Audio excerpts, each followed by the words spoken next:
ప్రకాశం barrage దగ్గరికి కొట్టుకొచ్చిన boats, ఆ 3-4 boats కొట్టుకొచ్చాయి కదా, అవి ఎవరివి? TDP side or the government side నుంచి హోమ్ మినిస్టర్ గారు ప్రెజెంట్ చేస్తున్న వర్షన్ చూడండి. అది అసలు ఫండమెంటల్స్ ని వదిలేసి పొలిటికల్ నరేటివ్స్, అంటే పనికిమాలిని పొలిటికల్ నరేటివ్స్ చుట్టూతో ఎలా తిరుగుతుందో చూడండి.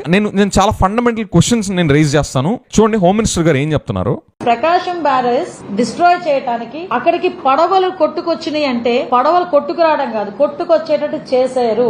ఇది మ్యాన్ మేడ్. కొట్టుకుపోతే రావడానికి ఆస్కారం లేదా? ఫ్లడ్స్ వచ్చి అంత ఎక్సెసివ్ వాటర్ ఫ్లో ఉన్నప్పుడు దేంతో కఠినమైనా కూడా అవి హోల్డ్ చేయలేకపోతే కొట్టుకు వచ్చే సిచ్యువేషన్ అనేది పాసిబుల్ సినారియో కాదా? This is not about YCP's votes at all. ఆ సైంటిఫిక్ అండ్ టెక్నికల్ పాసిబిలిటీ ఉందా లేదా? ఉన్నప్పుడు వచ్చాయి. మా డిపార్ట్మెంట్ వాళ్ళు ఎంక్వైరీ చేస్తే ఆ బోట్లు తలగా ఓనర్స్ కూడా ఉషాద్రి అనే ఒకతను, కోమటి రామ్మోహన్ అనే ఇద్దరికి సంబంధించిన బోట్లకి కూడా వైఎస్ఆర్సీపీ కలర్స్ ఉన్నాయి. ఆ నందిగాం సురేష్ తాలూకా ఇసుక లూటీకి వైఎస్ఆర్సీపీ రంగులేసుకుని అందులో ఇసుక బిజినెస్ అన్నది చేశారు.